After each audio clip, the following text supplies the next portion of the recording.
After 3 years of semen retention, I can say this: it didn't just change my habits, it changed how I see life.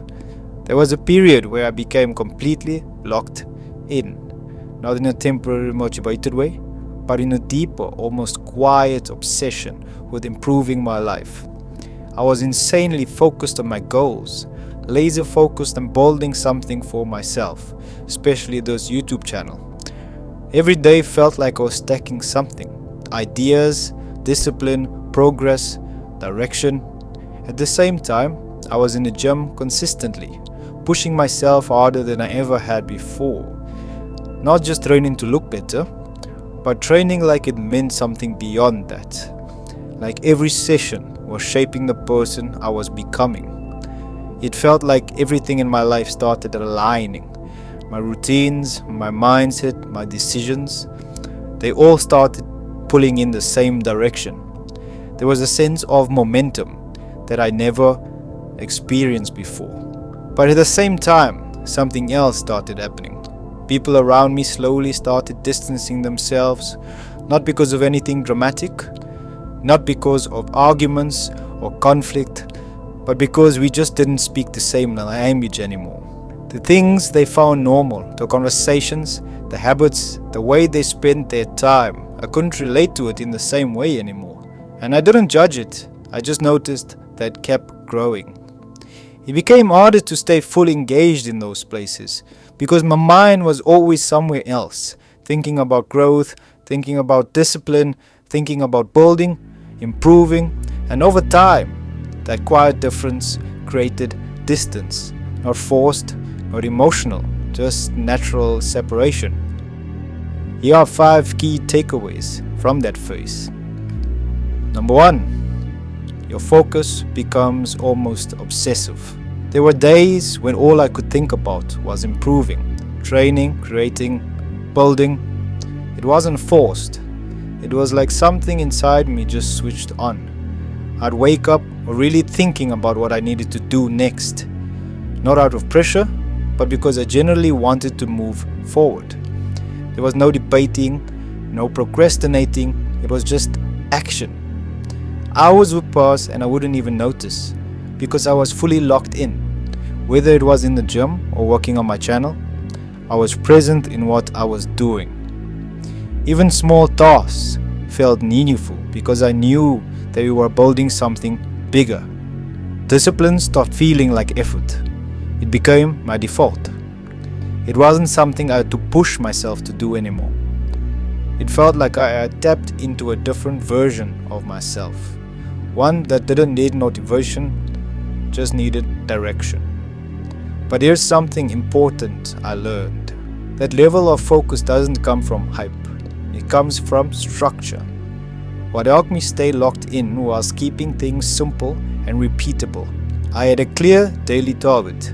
Just 2 or 3 things that actually mattered. I trained at the same time most days, so it became automatic.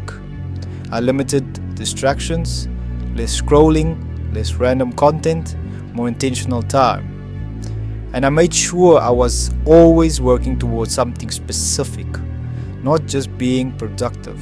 Because if you don't give that energy direction, it can turn into restlessness. That obsessive focus is powerful, but only if you channel it. Otherwise, it just becomes wasted energy. Once I learned how to direct it properly, that's when everything started compounding. Secondly, you outgrow people without realizing it. This is one of the hardest parts. I didn't cut people off, I didn't try to isolate myself. But naturally, conversations started to feel different. The same jokes, the same habits, the same mindset. It just didn't connect anymore. I remember one specific moment. It was a normal hangout, nothing serious. Everyone was talking, laughing, going back and forth, but I just felt out of place. Not in a negative way, just different. The things they were excited about didn't interest me anymore. The conversations felt repetitive, and I caught myself sitting there, quiet, just observing. At one point somebody even said, "Bro, you've changed. You're not the same anymore." And they weren't wrong. But it wasn't like I was trying to be different. It just happened as I started focusing more on my goals, my discipline, and my growth. Over time, the distance wasn't forced. It just formed naturally. Less scores, less time spent in the same environments, less to relate on, and that's something you have to be ready for.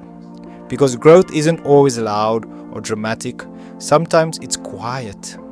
Sometimes it just looks like you and certain people slowly moving in different directions.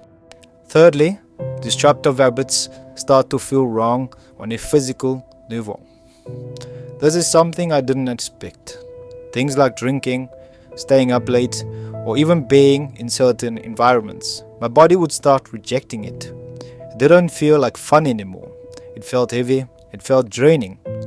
Almost like I was going against myself. Like I knew better, but I was still choosing the wrong thing. And that feeling is important, because that's your awareness getting sharper. That's you no longer being numb to your actions. But here's the part most people miss. Just because something feels wrong doesn't mean you automatically stop doing it.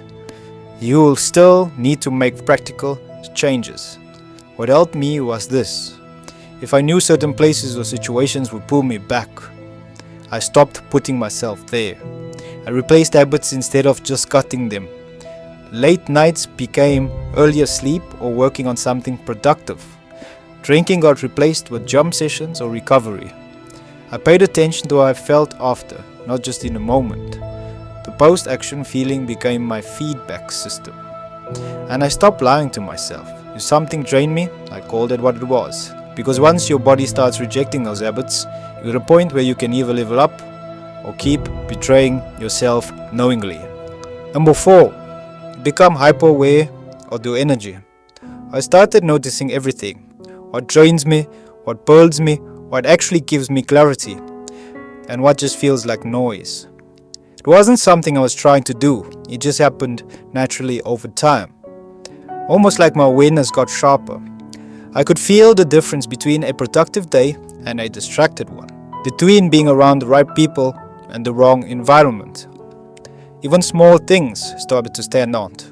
What I watched, what I listened to, who I spent my time with. It all had an effect.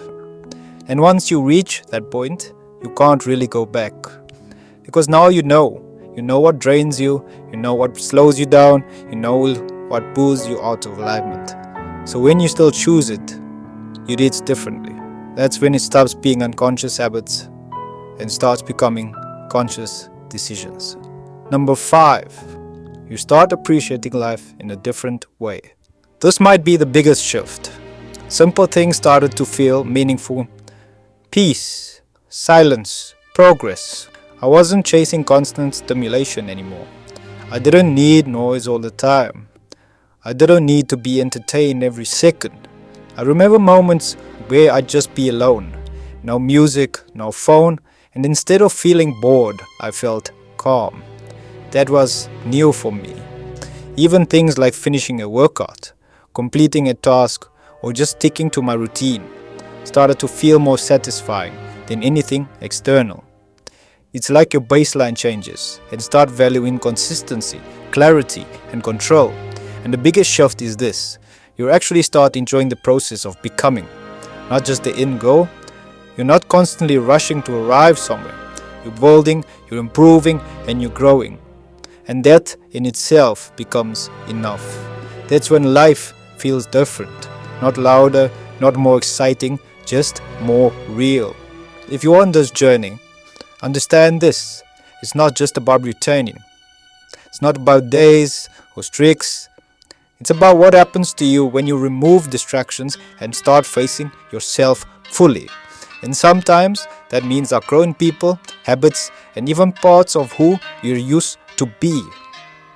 And if you're truly serious about this journey and want to take your semen retention practice to the next level, check out my guide, The Brotherhood Code. It's a complete semen retention guide, only $5, and the link is down in the description.